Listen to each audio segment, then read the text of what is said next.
malapit sa pamilya. Tayong mga Pilipino ay talaga namang malapit sa ating pamilya. Patunay riyan ang iba na mas pinipili pa rin manatili sa bahay ng kanilang magulang kahit na nasa wastong gulang na o kaya nga naman ay may sarili na ring pamilya. Sapagkat hindi nila kayang mabuhay nang wala ang kanilang pamilya. Ito ay isang mahalagang bahagi ng kultura at pagkakakilanlan nating mga Pilipino.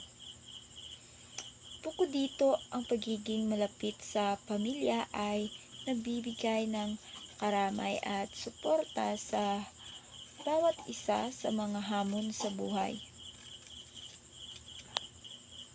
Ang pagkakaroon ng malapit na ugnayan sa pamilya ay nagbibigay sa atin ng pagkakakilanlan, suporta at proteksyon sa gitna ng anumang hamon sa buhay.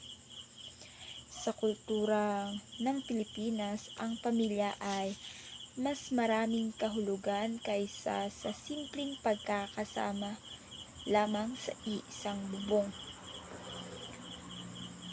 Ang pamilya ay isang tahanan ng pagmamahal, pag-uunawa at pagkakaisa sa Pilipinas.